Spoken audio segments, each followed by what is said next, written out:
And welcome to the Lancaster Criminal Justice Commission meeting here on Wednesday, the 13th of February, 10 a.m. I'd like to call this meeting to order. A roll call, Britt? Commissioner Brown? Present. Shillette? Pickens? Present. Smith? Present. Vice Chairman Fuller? Present. Chairman Vieira? Present. We have a quorum. Thank you. Invocation, Pastor Danny Gardner from Grace Chapel. Good morning. It's a privilege to be here. Let's pray. Lord, you have promised that you would grant wisdom to those who ask. And so, God, I pray for the men and women present here this morning that you would give them clarity and insight, that they would be able to see your will, and that you would give them the strength and the resolve to carry it through. And it's in Jesus' name we pray. Amen. Amen. Amen. Please remain standing. Salute the flag. Ready? Begin. I pledge allegiance to the flag of the United States of America and to the republic for which it stands, one nation, under God, indivisible, with liberty and justice for all. Be seated.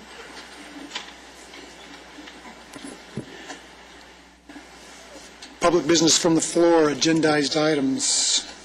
Citizens who would like to address the Criminal Justice Commission on any agendized item may do so when the item is being considered by the Commission. Please complete your speaker card and identify the agenda item you would like to discuss. Individual speakers are limited to 3 minutes. Consent calendar. Commissioners, you get a chance to take a look at the minutes for the January 9th. May I have a motion to... Move to approve. Thank you. Second. Call for the question.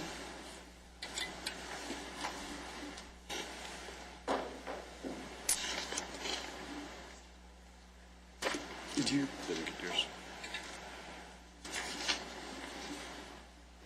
Thank you. Okay, Commission staff presentations, updates, and reports. Monthly crime statistics. Mr. Jim Cobalt.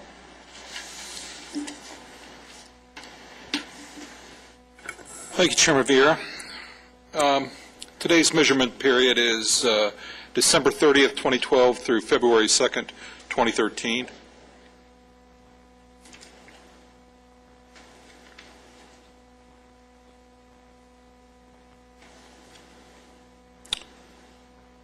Let's see if it catches up with us here.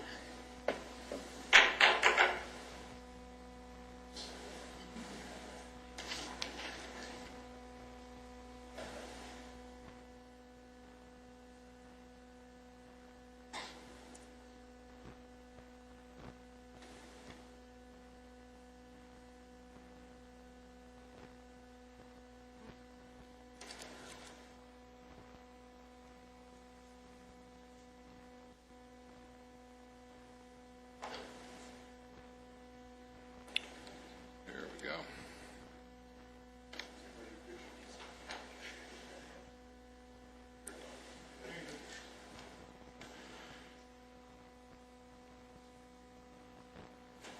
Okay. As I said, our measurement period is December 30th, 2012 through February 2nd, 2013. This is weeks 1 through 5 of the new year. You can see we started the week or the year out well with 69 Part 1s. In week 2 we had 70, peaked at 88, and then down to 80 and 81 in weeks 4 and 5.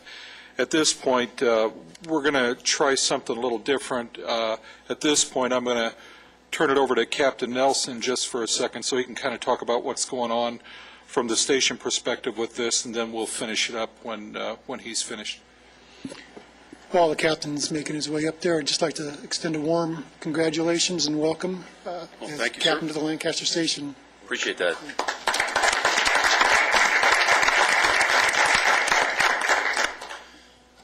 Members of the Commission, I'm just going to give you some real brief descriptions of some of the efforts we've been making at combating these Part 1 crimes.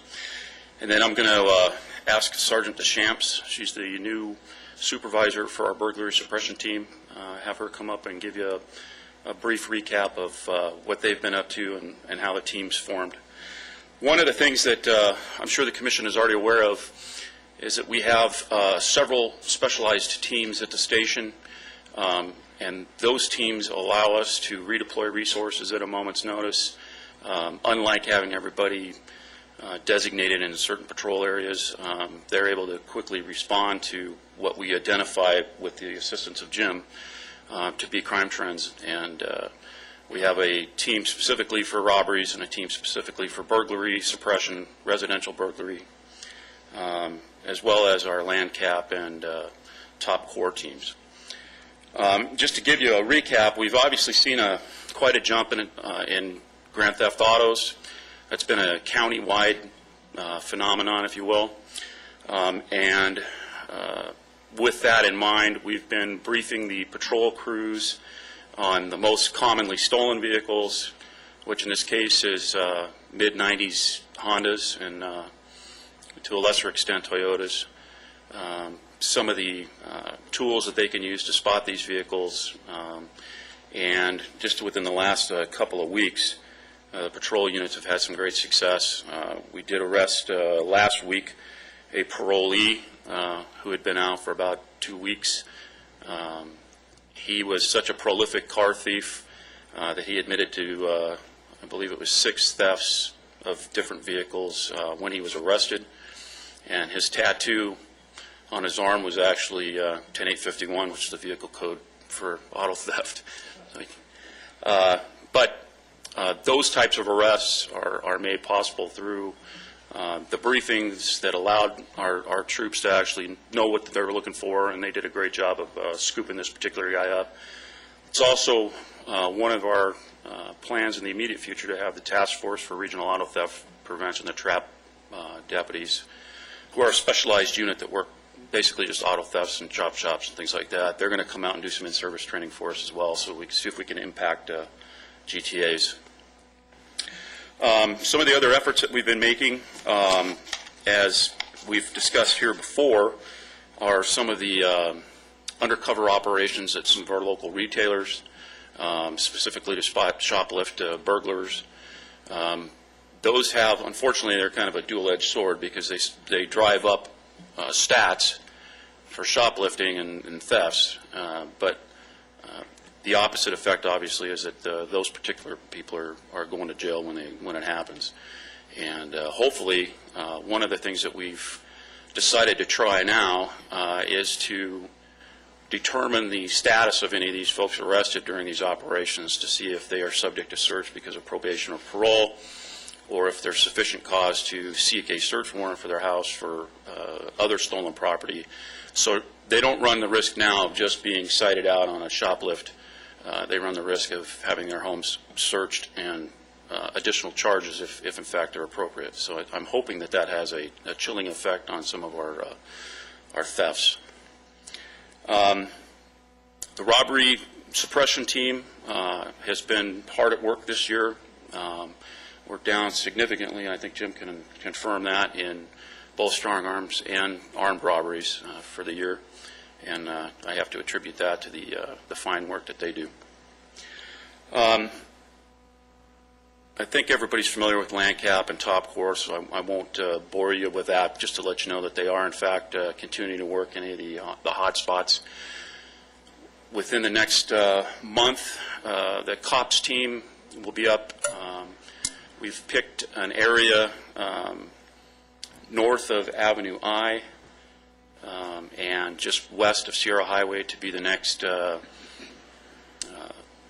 survey area, where they will actually go door to door, survey the residents on what they consider to be their top concerns, and then develop plans to address those concerns.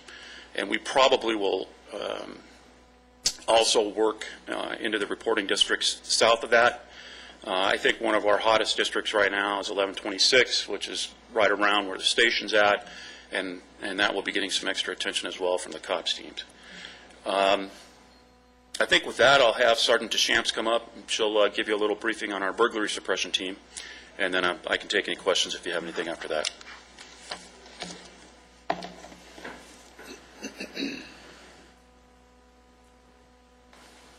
Good morning, Commission.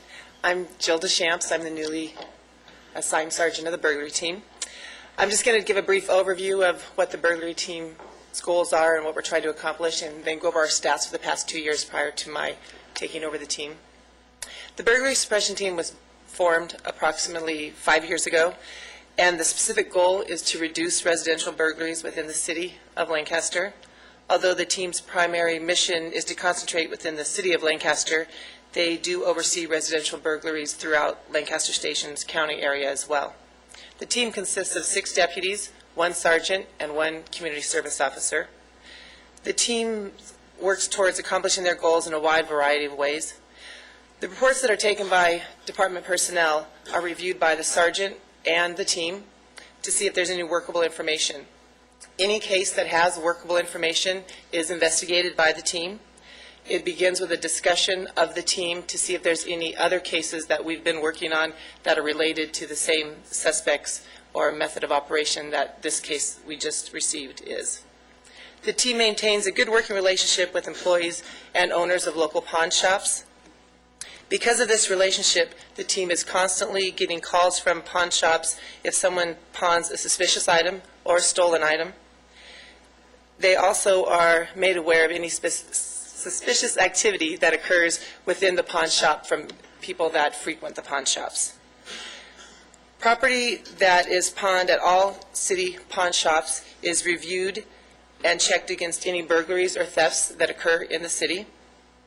The team stays in constant contact with the station crime analysts for the purpose of determining specific crime patterns and other areas of concern. The team utilizes all facets of the crime lab to assist in their investigations, from the forensics to polygraph examinations. Saturation and truancy patrols are conducted on a regular basis. Team members, when requested, will conduct home safety inspections and advise homeowners of ways they can better secure their property to prevent burglaries. During the years 2011 and 2012, the burglary suppression team made a concerted effort to reduce overall burglary rates within the city of Lancaster and throughout the entire station policing area. The burglary team established new protocol regarding the way the team was investigating burglaries, and as a result, the team's efforts and commitment to their specific assignment, burglaries overall in the Lancaster Station policing areas have been drastically reduced. During the past 2 years, the team participated in approximately 40 targeted specific operations within Antelope Valley, the majority of these operations taking place within Lancaster Station policing area. These operations have primarily targeted persons with histories of burglaries and thefts and resulted in the arrest of numerous persons on various charges. The burglary team made an effort to identify and eradicate groups of individuals acting in concert while committing burglaries, and has in fact taken down approximately 18 groups of individuals doing just this. The team, after identifying an individuals who are involved in burglaries and other related crimes, leave no rock unturned in their effort to apprehend the suspects. In one case, the team identified a person involved in a grand theft as someone who was also involved in a residential burglary here in the city. The suspect fled the state. During a 2-month investigation, the burglary suppression team was able to track the suspect to Texas.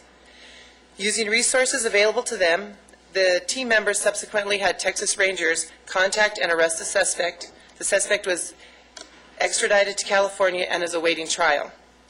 Members of the burglary team work closely with other station teams, station detectives, as well as other local policing agencies in their efforts to share intelligence. The burglary team works closely with the crime lab, and they have made a concerted effort to expedite latent print returns and begin receiving DNA returns to help solve crimes. The efforts have resulted in numerous suspects being quickly identified, apprehended, and convicted in court. The newest tool we are in the process of implementing is a civilian volunteer. The individual is going to help the burglary suppression team by contacting victims in the community that have been victims of burglaries where there is no workable evidence or information for us to go on. The object will be to first let the citizen know we care about their case, advise them of ways that they can help us work the case if they come across any additional evidence, and help them secure their homes from being further victimized. In 2011, the burglary team effort made a recovery of approximately $365,000 in stolen property and seized approximately $68,000 in suspected stolen property. The team arrested 629 people. Of these, 499 were fresh felony suspects, 55 were fresh misdemeanor suspects, and 75 were warrant, parole, and probation violations. The burglary team served 112 search warrants and conducted 153 parole probation searches, in addition to obtaining 63 Ramey warrants. The team recovered 51 firearms and 11 stolen vehicles.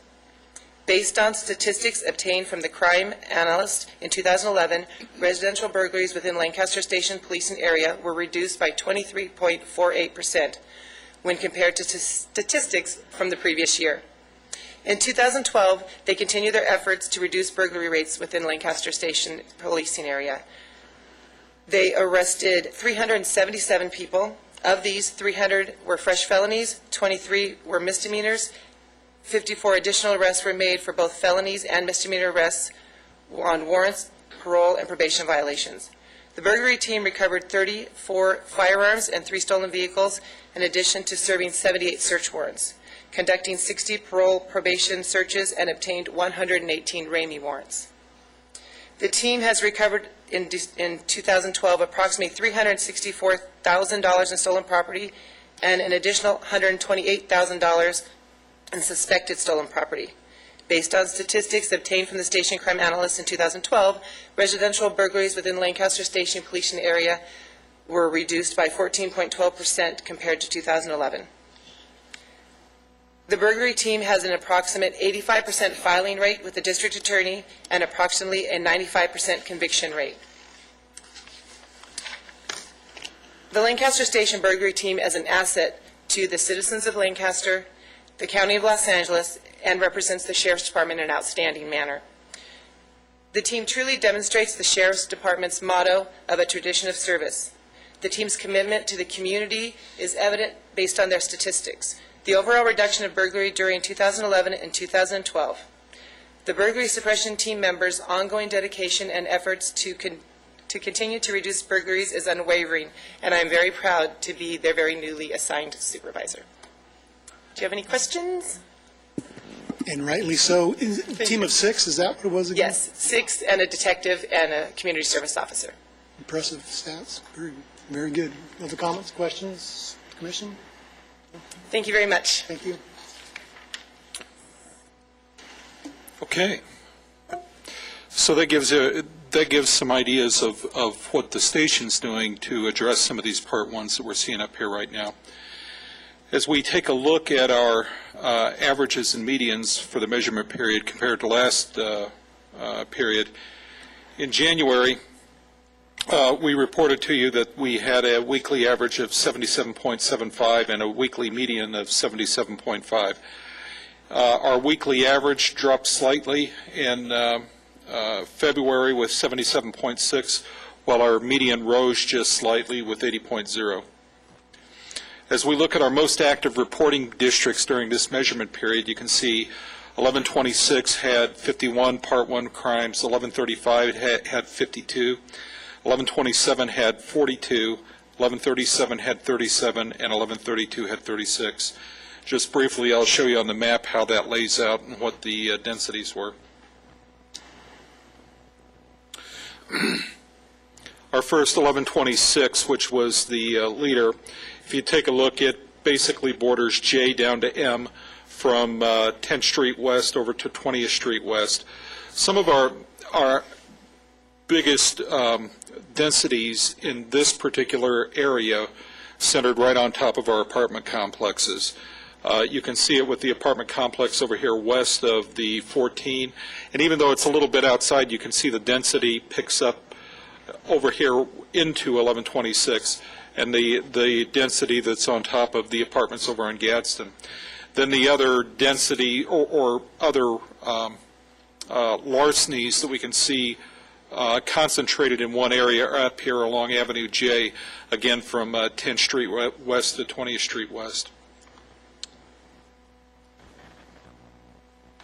As we look at 1126, 1135, we can see that the vast majority of the biggest density is down along Avenue J, roughly from about just a little bit east of Challenger Way over to 20th Street East.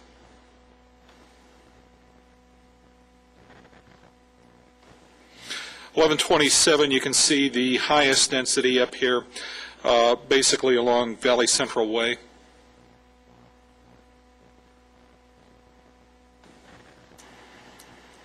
For 1137, it kind of mirrors on the south what 1135 was, and basically you can see the highest density up here along Avenue J from basically Challenger Way to 20th Street East.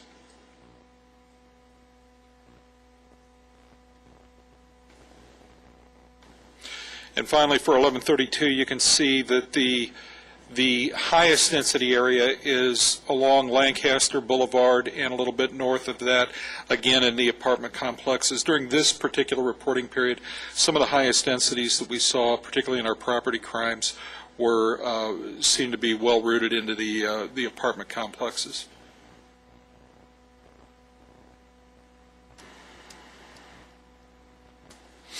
For residence burglary, during the reporting period, we had 1126 had 11, 1132 and 35 tied with 7, and 1124, 34, and 37 tied with 6. For larcenies involving vehicles during the measurement period, 1122, 35, and 37 had 5, and 1126, 33, and 92 had 4. When we take a look at our 52-week trends, this basically tells us what's going on inside of the data.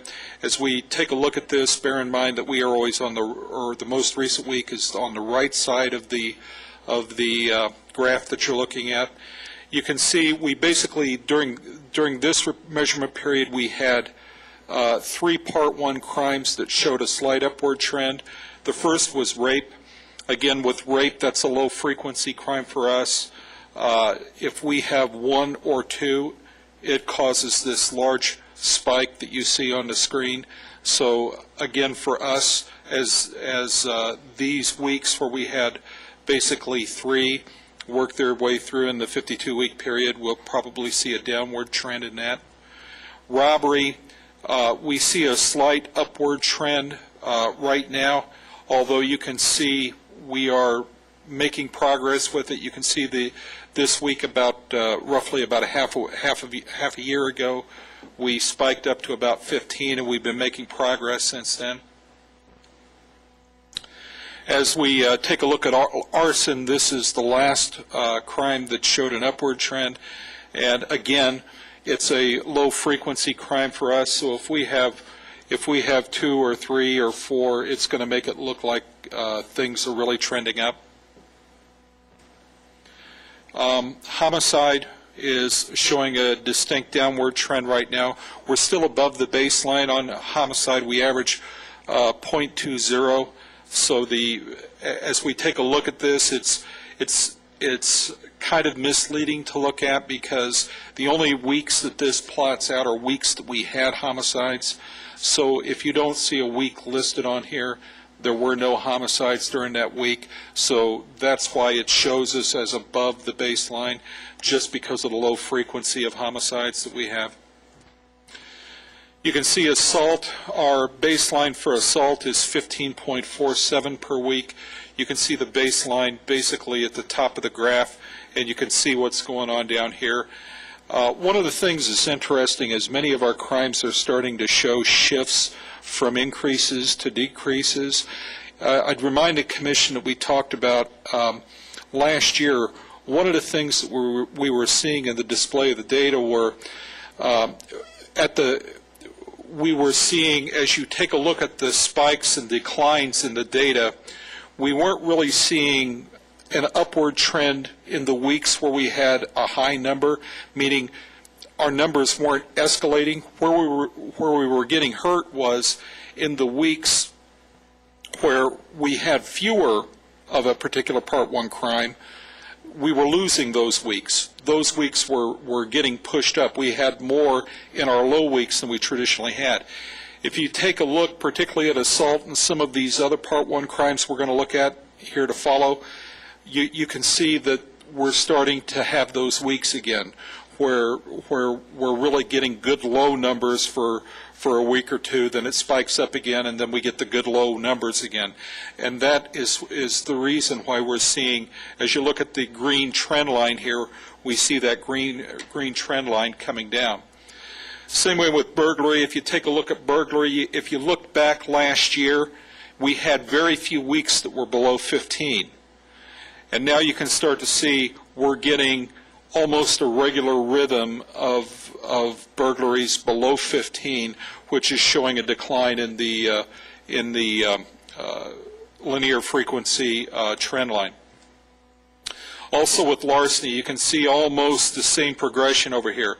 We had 1 week right before Christmas where things kind of spiked up on us a little bit. But as you take a look at it, you can see we're starting to get more of those weeks where our low week is a little bit lower than the one before, and that's going to show a nice decline in the data. Also with Grand Theft Auto, you can see where it really gets pronounced with that. You can see back 3/4 of a year ago, we were running even our low periods were running around 8, and now we've got actually weeks on here where we only had 2. So that's going to show a nice decline in that particular crime as far as a trend line goes. Then included in the handout that's also posted on the web is the Part 1 crimes for this particular reporting period, and it has it broke down by the individual crime classifications and where they lay out. This is our spatial trend analysis that shows a comparison of this reporting period to last reporting period. Again, the red shows where things ticked up and the green shows where things improved. These are our repeat calls for the reporting period. The new entry to repeat calls is the iSpot Business Center up on Avenue I at 1015 West Avenue I. Aside from that, Morell's Group Home popped up again on the thing rather high with 13 calls during this particular time. Aside from that, everything else is pretty much irregular on the list. And of course, this is a map that kind of shows where it all lays out. This is our forecast for February. You can see the areas that are in red are forecasted to have 21 Part 1 crimes or more.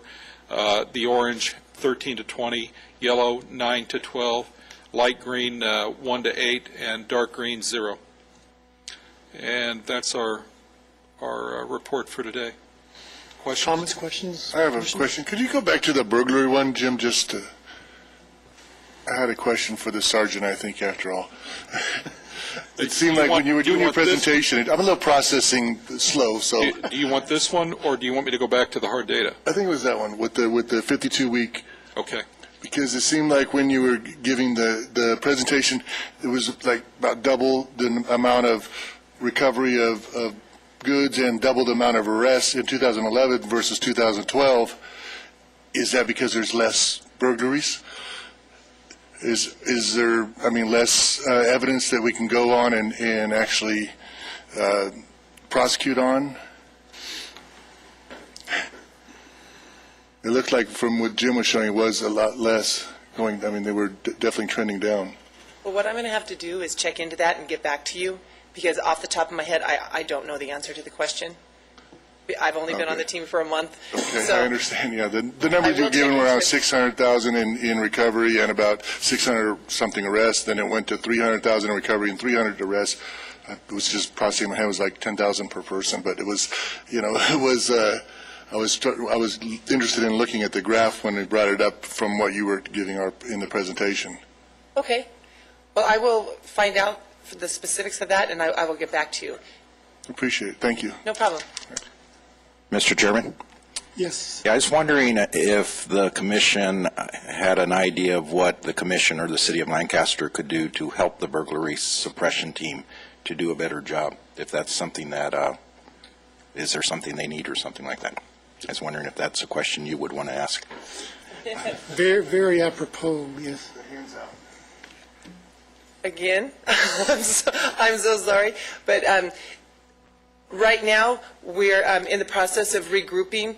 I'm holding meetings, we're discussing training that we're going to have. We serve 1 to 2 search warrants a week, and my focus is the safety of the team and the citizens when we serve those search warrants.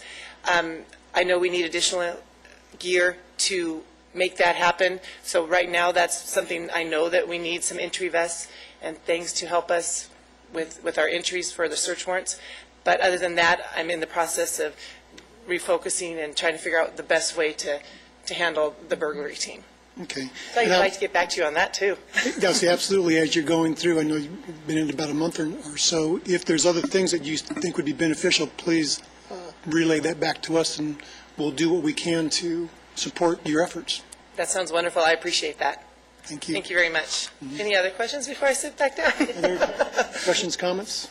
Okay, Mr. Chairman, I'm going to throw a big compliment out to our burglary suppression team. Again, I will tell you all the way back from when Lieutenant Kreger initiated that team and we started at our station. Our case solvency rate for burglaries, I challenge anyone in the county to even come close to us as it relates to that. So based on our crime frequency and solvency rate, without a doubt, I would bet money on it all day long, not even knowing off the top of my head, just from working other places and see how this team has developed information and works informants, and especially how it relates, we're isolated.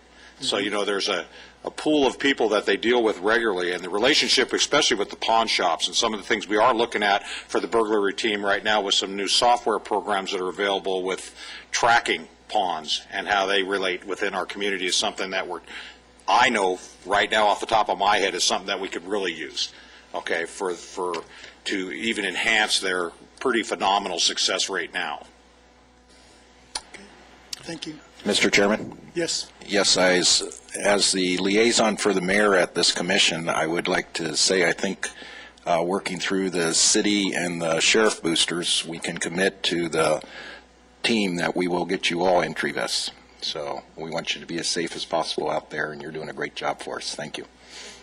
Thank you. And please know if there's other things that come forward, please bring that forward to us as well for consideration. Thank you. Okay. Any other questions, comments from the commission? No? Then we'll go ahead and move on to California Highway Patrol update. Acting Commander Rob Lund. Good morning. Morning. Last month, we investigated 91 collisions, which is basically on par with a 3-year average for the same month. Of those collisions, 57 were property damage only, 32 were injury crashes, and 2 were fatal collisions. Of the 2 fatal collisions, we do not suspect DUI, but as is customary, we're still awaiting the toxicology reports. DUI arrests for January were 50, which is down from the 3-year average, down 6%. Roughly, and it's not peculiar to our area. Actually, the other 9 CHP areas in LA County are down as well, and it's also statewide. So don't have a specific answer, and it's too soon to even speculate a trend. So we'll see what February brings. I do know that our staffing was down significantly in January, though, due to training and injured personnel.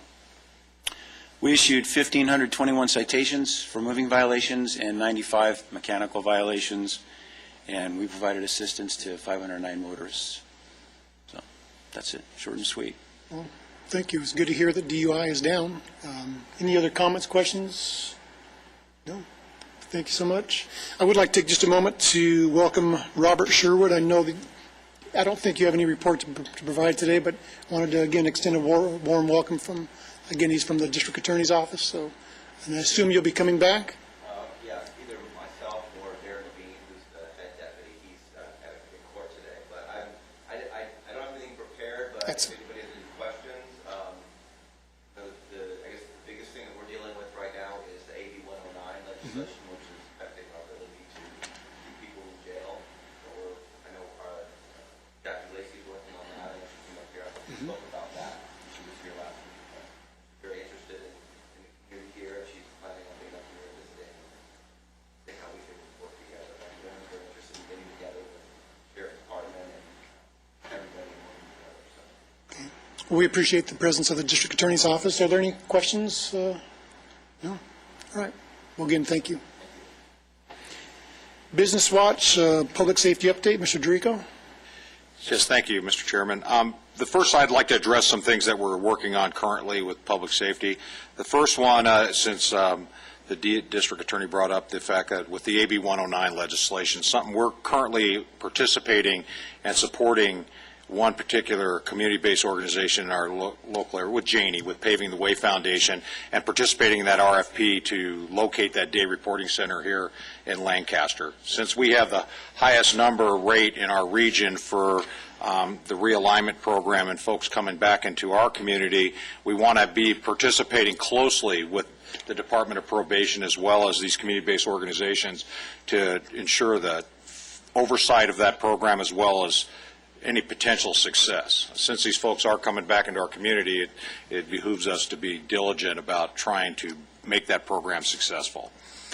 Secondly, we're at the city as we're on a roll monthly now, working through a different theme each month as it relates to disaster preparedness for the city as we work through the process and our qualification for bringing the city up to speed with FEMA.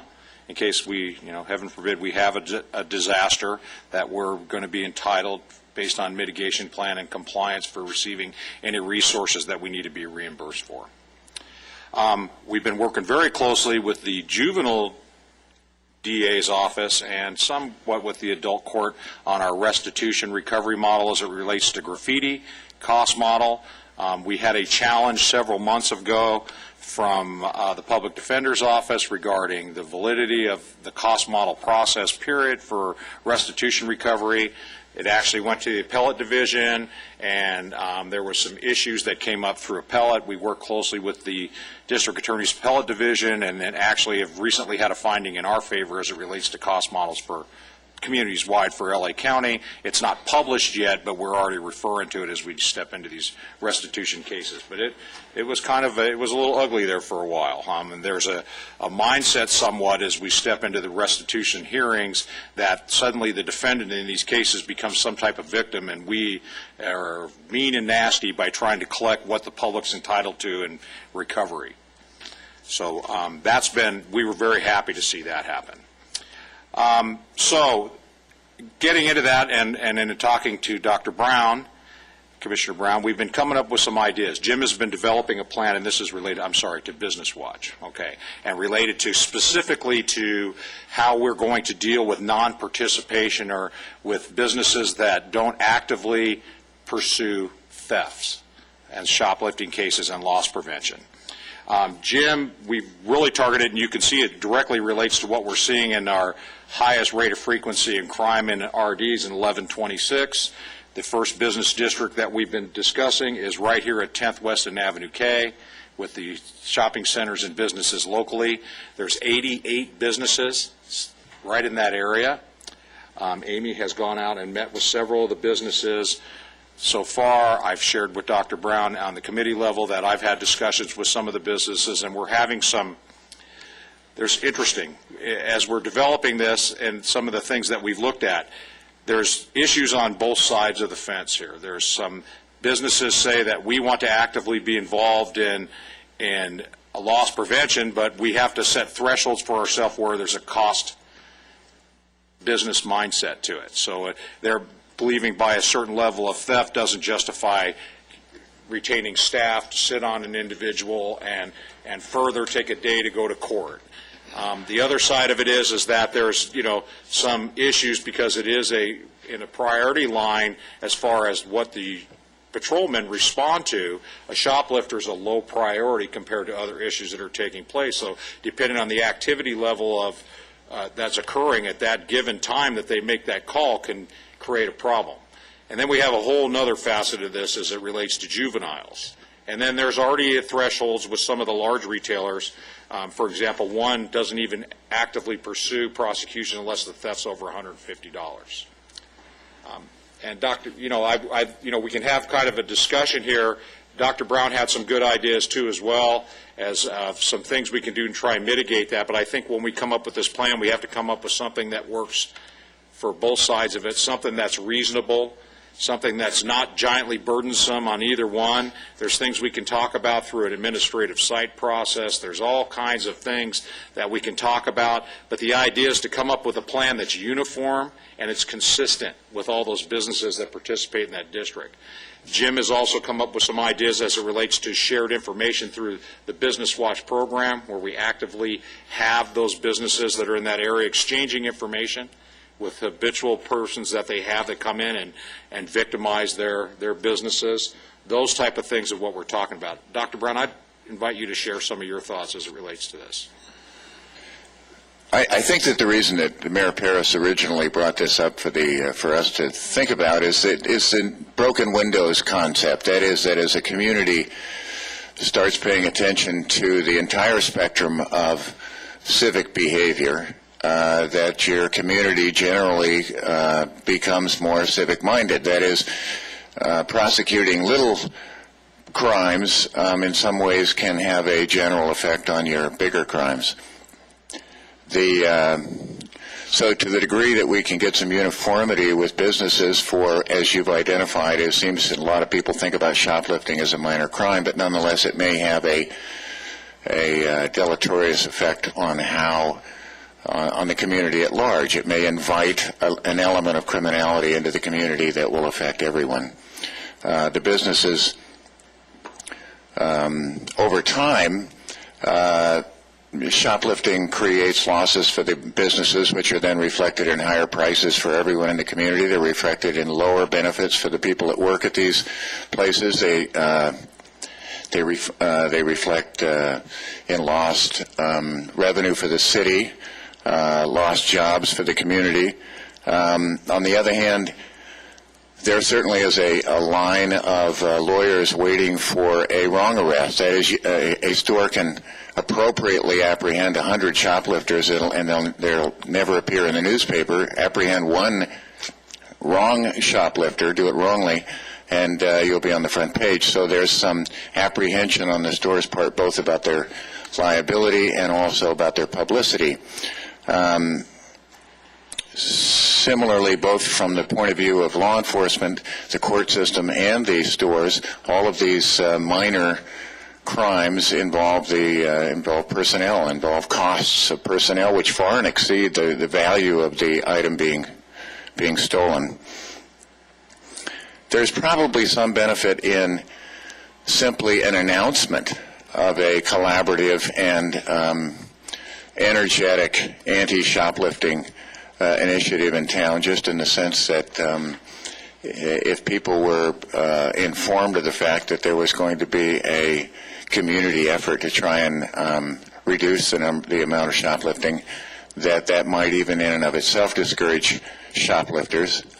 In addition, some vigorous prosecution on the front end might prove to have a lot of benefit over time, as people come to believe that in fact shoplifting may not be a benefit for them. So there's no way to compel private businesses to be more aggressive in their enforcement policies, other than at some point the public recognition that some stores are inviting shoplifting and other stores are discouraging shoplifting. Lee and I talked a lot about, and probably somebody considerably younger than I might be more knowledgeable about the technology that could be available to deter shoplifting at this point that historically we haven't thought about. Everybody now has a smartphone that can take photographs and can take video.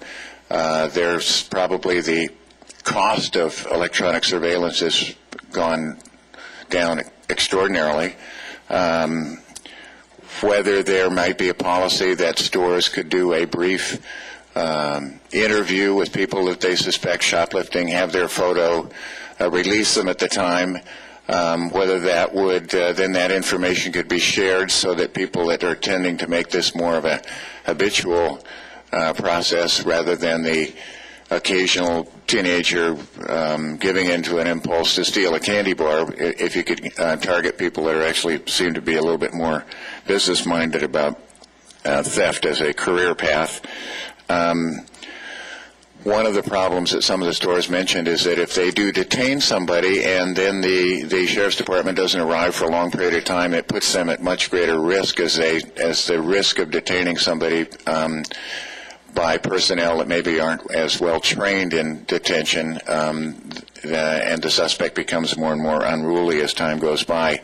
In addition, I think some of the stores are concerned that if they spend their time and effort trying to apprehend some shoplifters, and then the case is dismissed as unimportant by the district attorney's office.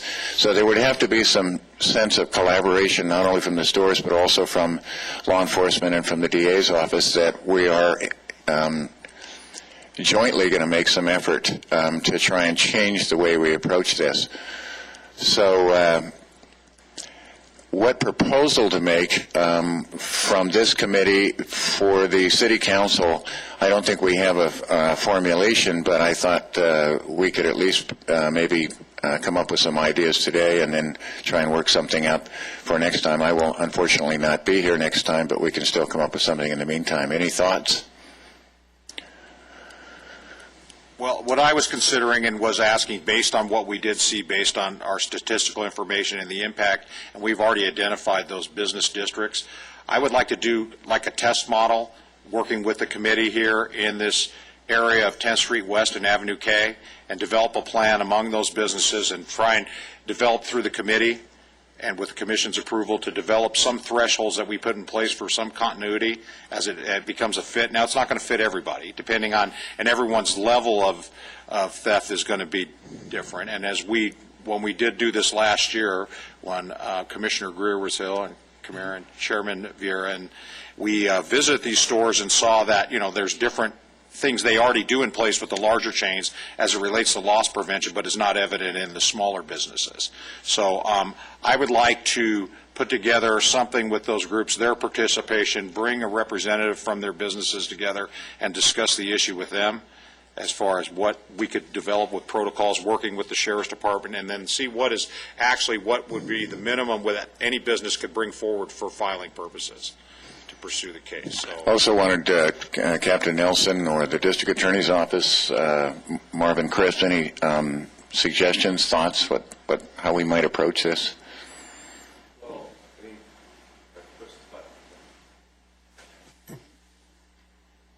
okay.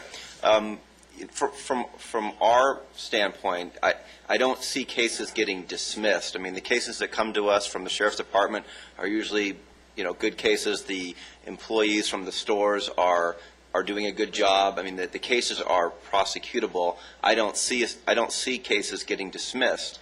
What I see happening is the suspects realizing there's no real punishment for going into Target and stealing, a cell phone.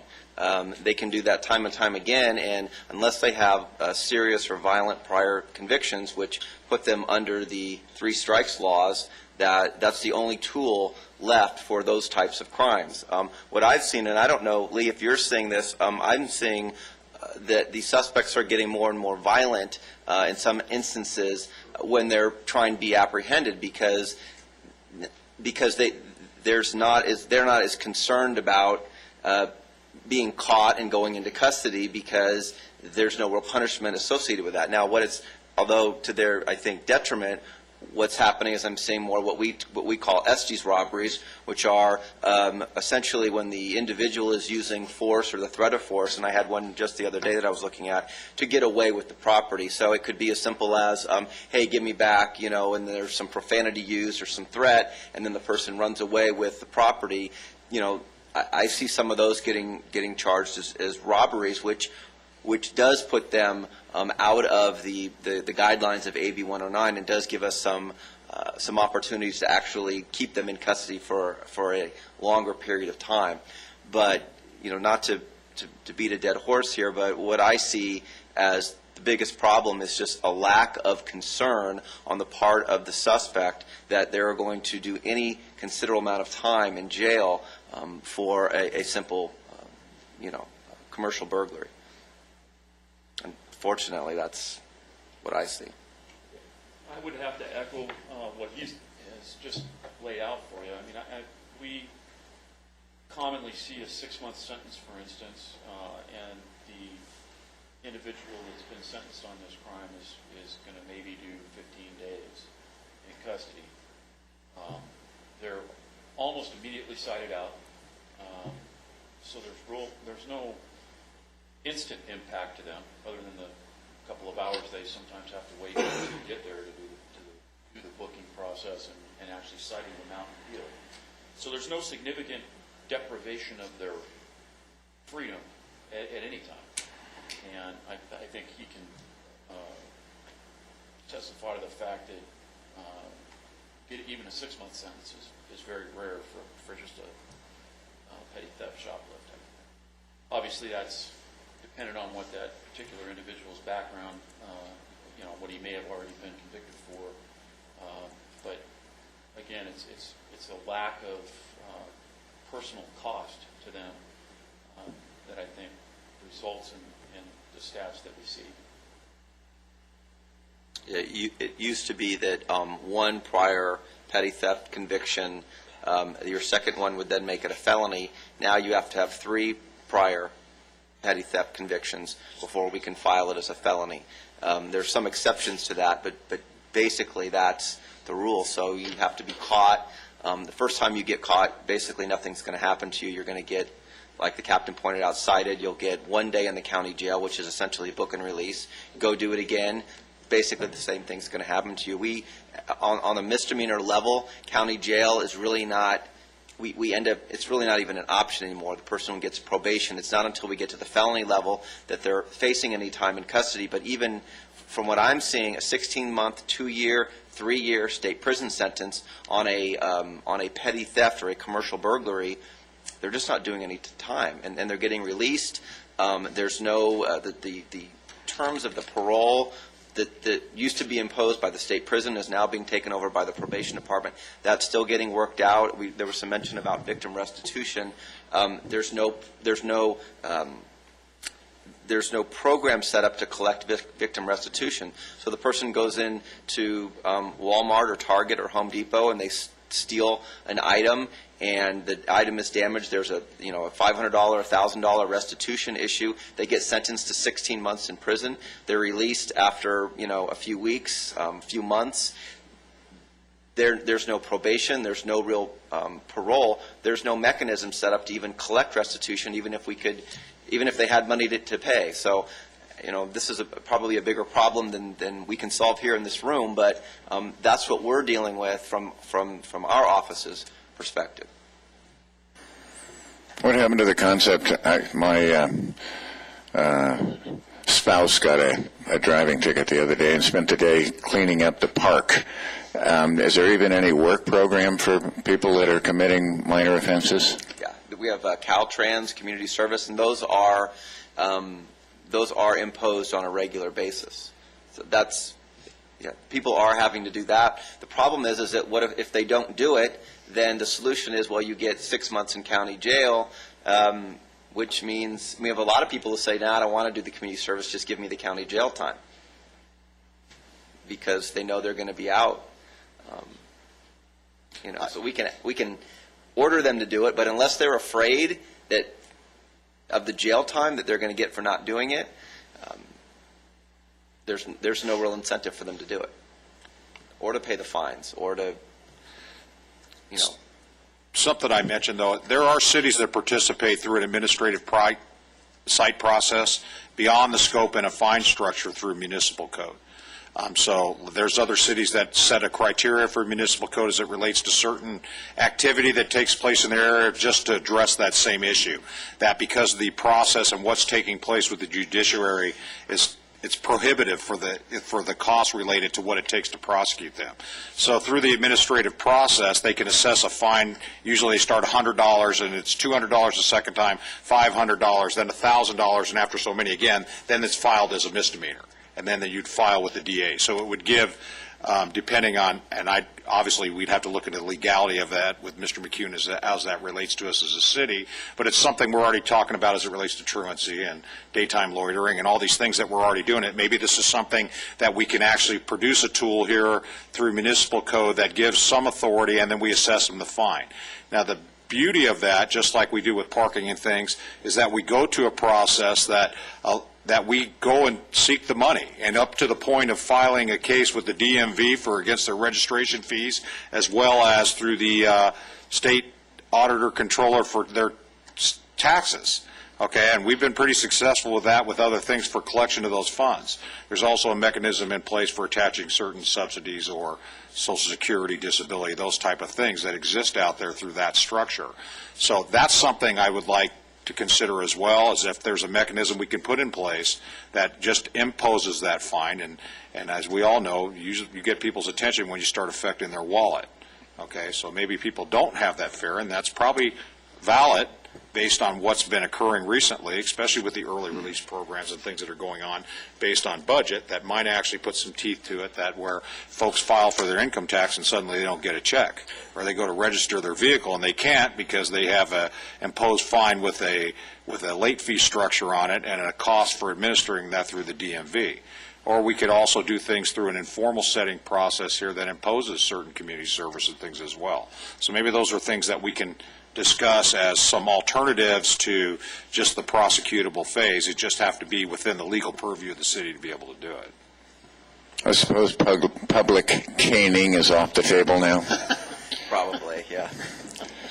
I think those are really good ideas, and we handle about 14,000 misdemeanors, and you certainly get a large percentage of those which are first-time offenders and people that don't want to spend two minutes in jail, and sort of holding off the prosecution to collect restitution is something that I think would be a great idea, and something that I could certainly talk to Darren about, and certainly work with everybody here and try and do something like that. But I think those are one set of people that we maybe can try to work something out with. Then you've got the other set of people who are basically the perpetual thieves, and those are a completely different animal that need to be dealt with in a completely different method. Mr. Christ, any thoughts what this committee might do to be of any assistance to the City Council? I don't think the City Council is looking for what the punishment is going to be. I think the City Council is looking to make some of the big box owners corporate responsible citizens. Okay, they're not participating in. You have Walmart out there, which is very good at loss prevention. We've gone through Target, which is very good at loss prevention. Then you have some of the other stores that don't participate at all, which are actually teaching the younger kids how to steal, because there's no incentive, because there's no loss prevention there. So if we tell the community, if you're going to steal, go steal from these people, it will actually change the loss prevention mindset of that, because they will have to become corporate responsible businesses because of the cost that it will cost them. So if you're going to go steal from XYZ, because Target's not the place, Walmart's not the place, and if we start listing those people, it will change the actual structure of how they look at it. So I'm not necessarily looking at the penalty side of it. We have to take step one, and step one is getting the community to participate and to lower the crimes themselves. And we're actually out there, some people, they're teaching the kids how to steal because nothing's done about it.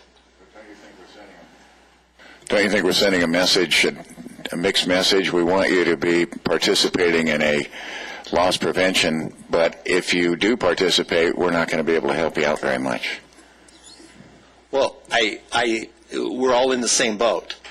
So if Target can find the resources to do that, if Walmart can find the resources to do that, some of the other big box stores, we're not looking to punish the mom and pop stores. We're looking at some of the bigger places that it's taking place at. where it's just, they're looking at it a cost of doing business. We can implement some of the stuff Mr. Dorico said, but we have to do a first step. The first step is making everyone corporately responsible to, if someone steals in your store, they have to be not actually apprehended, but something has to be done. You have to make a report, whether they take a picture of them. That's a decision that, I'd like to see you guys come up with what it is. But, the penalty phase that's a different story. Does that help? I think that, if I may, Mr. Dorico did a real good job of outlining some of the variables that we're dealing with here, and they're complex, and that there are more than one side to the same story, and I think that it is worth exploring a little bit. I don't see it as necessarily cut and dried or right and wrong in terms of the approach that an individual business might take. Some might be considered to be more aggressive in their enforcement, others less, maybe some non-existent. I think that's where the process we're finding out, and that's what our Vice Mayor would like to see us point out, those that are certainly not cooperative. However, at the same time, I see the value in assisting those businesses in our community to develop a more aggressive program before publicly outing them as being those that would perhaps not be cooperative based on their current practices, but rather an unwillingness to participate in doing something better now that they have been identified as those who may not be doing the optimal. And in that vein, I believe that Mr. Dorico's suggestion is a good one, which is we have an area that we've already identified as being high crime, 10th and K specifically. There's a number of diverse businesses located in that area, some of which we know to be at very aggressive in their enforcement, and others that we believe are not. And that bringing them together and looking at commonalities, but also a program that might fit everyone, at least at a particular level. Some might choose to be more aggressive than whatever that level is, would be worthwhile for us to set up a model then at that point in time to say this is the bar that we would like for you to be at, and that there might be consequences for not participating in that program. The discussion is also really good to hear about some of the practical limitations that we have within our legal system to pursue some of these cases, both from a law enforcement response time but also in prosecution, and that those issues then be considered as part of this program. If I do this, then what? And be able to respond to that. And I think that we might be able to do all those things at once. That if we were to endorse Mr. Dorico's suggestion, it's in a limited area, it could be done fairly quickly, and I would like to do so. And go after that area, form a group, try to get those businesses working together to develop a model program. I think that that's great.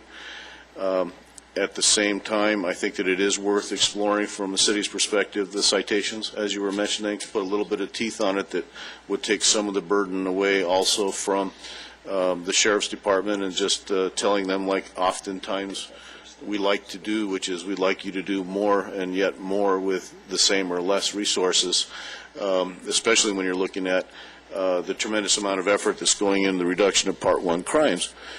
We would be remiss to ignore those and those efforts in order to catch more shoplifters, for example. If we're talking about violent assault versus a Snickers bar, I think that we should be going after the Part 1 crimes. And then finally, and it was mentioned earlier, sort of offhand, but I thought it was a brilliant idea, announce the program. Big signs in all those areas, on 10th and K, for example, it says, we aggressively prosecute shoplifters, and put the ordinances or whatever and make it, get some press, put it in the paper, get it out there, target it, get people to know that, it's no longer beneficial to be a shoplifter in this area. It's not, crime doesn't pay. And maybe those three things combined, we could get a handle on this. And the practical implication would be that as a commission we had been tasked now, and I think we're running short on our rope, by the mayor to come up with a list of these organizations that are perhaps not stellar in their enforcement efforts. I would suggest that might be postponed by a little bit of time now that we have, if that's approved by folks, to give us a little more time to identify those businesses, hoping that rather than looking for public humiliation, rather we're looking for something that the mayor and the council would be more interested in, I believe, in the long term, which is cooperation from everybody to get a handle on this program in a way that makes sense and that it works. Mr. DeRico, I wonder if it would be helpful for us to send a letter to the businesses requesting a summary of their loss prevention programs. I think that's a really good idea. We could actually format it where it's not so difficult for them to put it together, just a format letter that we can approach them with. Again, I'd like to, working on that term of business watch, and especially by the numbers that we're seeing from the area there, it's a good test area for this because we do have a lot of diversity in business there. It's probably more diverse than anywhere else in the city in that geographical area. So I'm looking forward to that because we have some shining examples right in that area, and then as the Vice Mayor said, we have some that are not, and they're definitely on the list. I have the list already, so the list wasn't hard to come up with. It was just getting these people to work together and then developing some type of plan. And as Dr. Vieira can tell you, as we met with some of them last year, there was a certain level of frustration by the local management because they want to be active versus what the corporation is telling them how they will manage these issues. So that's some of the roadblocks we had. We had a very long meeting with Walmart, which was really excellent last year because we did bring in their regional folks.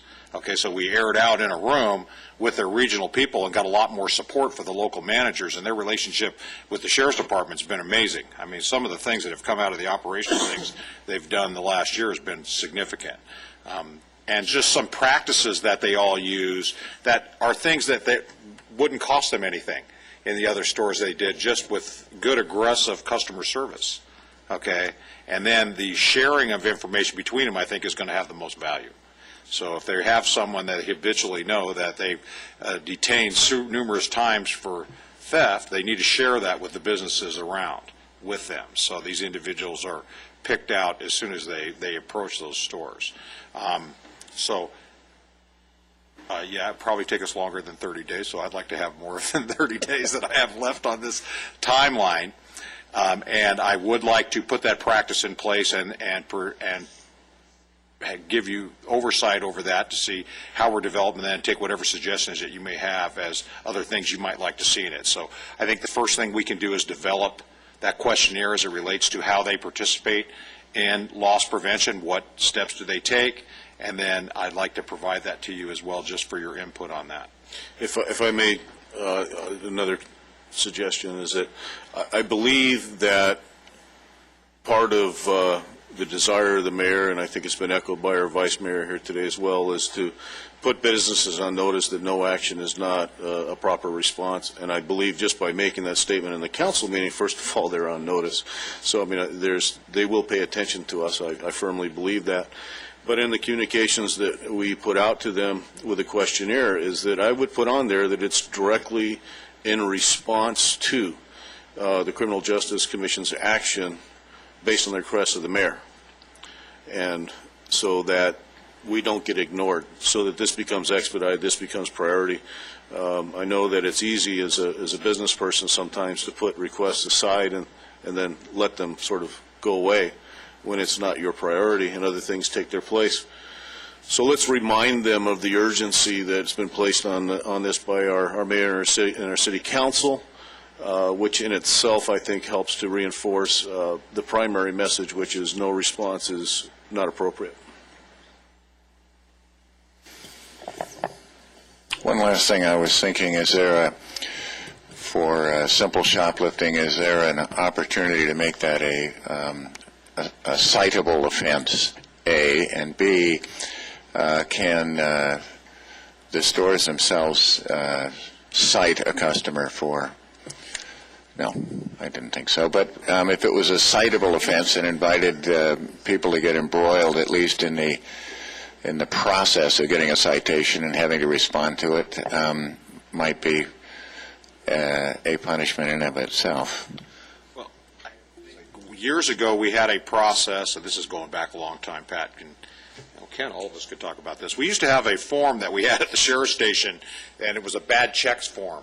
And actually, the businesses could fill out a form along with copies of bad checks that were written to them that we would collectively put together and then file it with the district attorney. And then that went away, and there's probably some case law related to that on why it went away. And maybe that's something to look at. Maybe there is a mechanism in place based on that. But I think what I'm talking about with the administrative site process resolves that issue. Okay, so for us to have the ability and to be expeditiously for the deputies to leave, and us have a process in place that they reach a certain threshold of apprehension until we go and seek some remedy through the district attorney might be helpful. Okay, we'll probably have a lot of cooperation from the judiciary on that too as well, because they won't have these type of cases flooding their calendars. So we can definitely look at some mechanism. Is there a way to, right now there's nothing in place that we could just say to the store, hey, write a statement of facts, we're going to attach a file number to it, and boom, it's over with. It doesn't happen like that anymore. And for a time, I can use the example back when we had Sears in town here. Sears was very good at putting cases together, putting their information together. When you showed up there, it was probably about a 10-minute transition for the patrol deputies because they had everything all lined up. And they'd already filled out the face page of the 49 and everything was done for the report form. So all you had to do was attach a file number to it and boom, you're out the door. That was an effective tool for them, but there's a lot of training that relates to that. And then again, that gets into that whole issue that we've already discussed with some of the stores with the apprehension issue. I can tell you that the larger box stores that the Vice Mayor is discussing, that's been their issue. They had an issue in another state that one of their employees was severely hurt, and that became an issue for them from the employee side too as well. So not just the person that they try and apprehend, but also from the fact that the employee engaged in an activity and was subsequently hurt and then sued the company back. So those are the things we're going to be contending. That's their justification. I don't think it's a realistic justification for not taking any action, okay?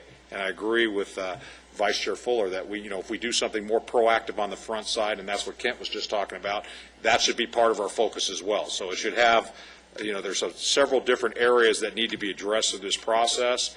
Obviously, the easiest one is a very proactive program, notifying the public and having that participation with those stores, and then setting that tone right out of the gate will have a long-lasting effect down the road. We've seen that in many other things that we do. Captain Nelson, you were going to say something about the citation. Well, I was going to say that it's certainly worth researching whether or not the administrative site thing is within the purview of the city to do. The vast majority of shoplift suspects are in fact cited as part of the process. So they get a ticket that's very much like a traffic ticket, and they have to show up for court, on a date a month ahead. But that's, again, it hasn't served as much of a deterrent, and I don't know that, unless there's some significant changes, that will ever be the case. Other comments from Commissioner Lee? One question. Is it, I guess Lee was saying, is it the regular patrol deputies that respond to these, or do you have a team for this too? No, we do not have a team specifically targeting shoplifters, if you will.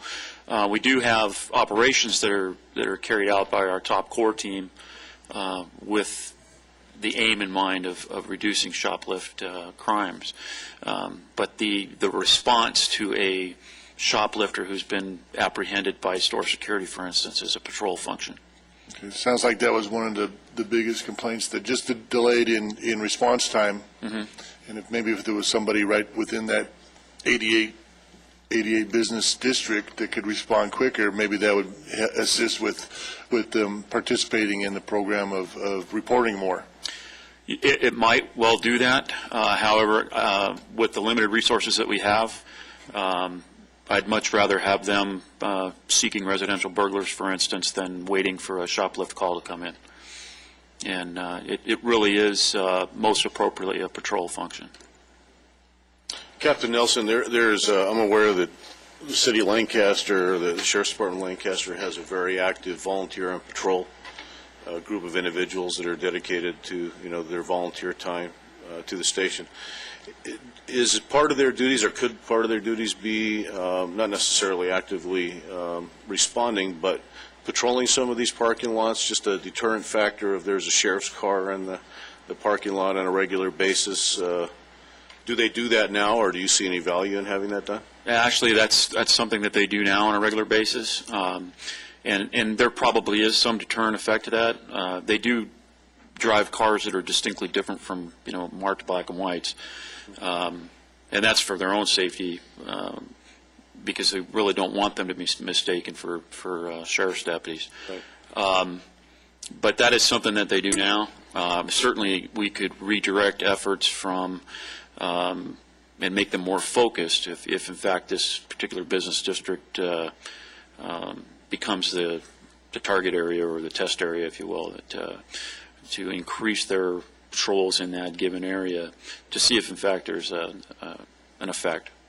It'd be one more resource at least to look at when we're doing this whole balancing act and how we're going to put the program together, and perhaps a benefit of should a group of businesses, hopefully in our first target area, but then as we move on, should they meet minimal criteria and reporting to each other through whatever mechanism that they receive, then also more attention from the volunteers on patrol, driving through their parking lots. The presence, I think, has a deterrence. I mean, in terms of, I don't know if the average citizen knows so much the difference, but they see sheriff and they see a uniform and they see someone who's actively watching. It's just one more piece to the puzzle. Mm-hmm. Okay, Lee, it's evident there's a lot of factors, variables to consider on this issue, and I think a little bit of time would be warranted. But I'd also offer that maybe between now and our next meeting, as you move forward on this, Lee, if you need the assistance of some of the commissioners, that we would, commit to that, whether it's just sitting down, putting this on paper, or going out and meeting some of the business owners, whatever needs to be done to move this down the road.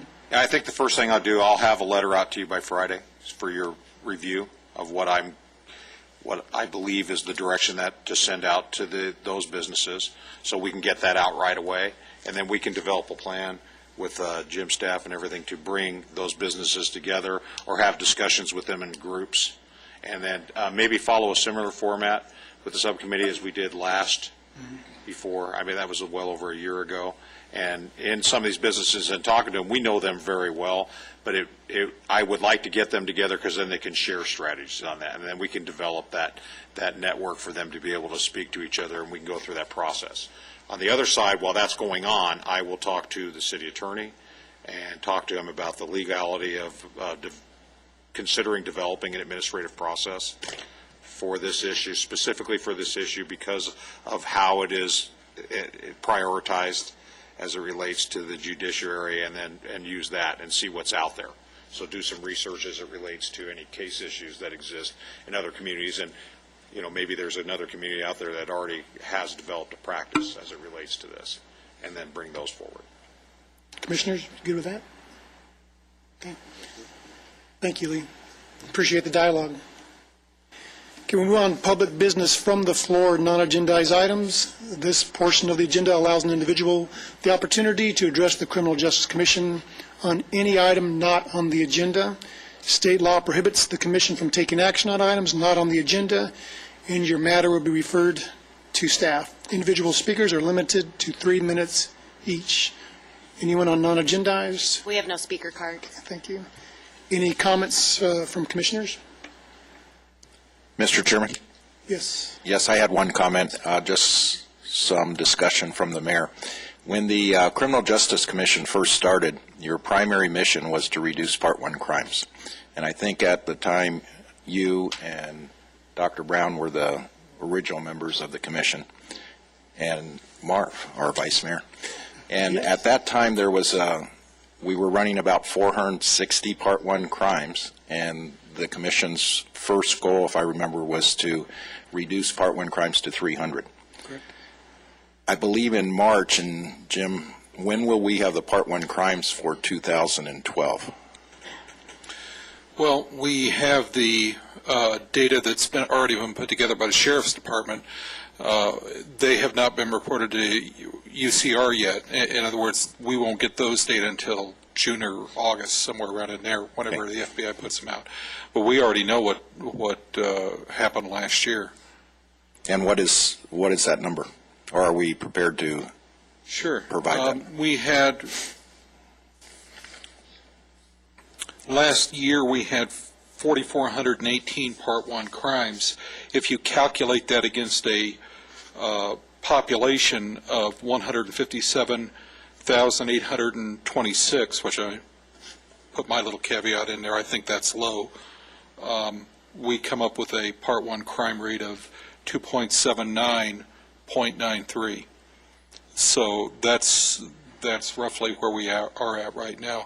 I would, conservatively, we pinned the Department of Finance down on this. They told us they were going to revise the numbers for last year. They revised them for the counties, but the last time I checked, they had not revised them for the cities. I would say we're probably a little bit closer to 160 or 165, which would mean our crime rate would actually be lower than that. But if you take what they give us right now, it's 290 or 279.93.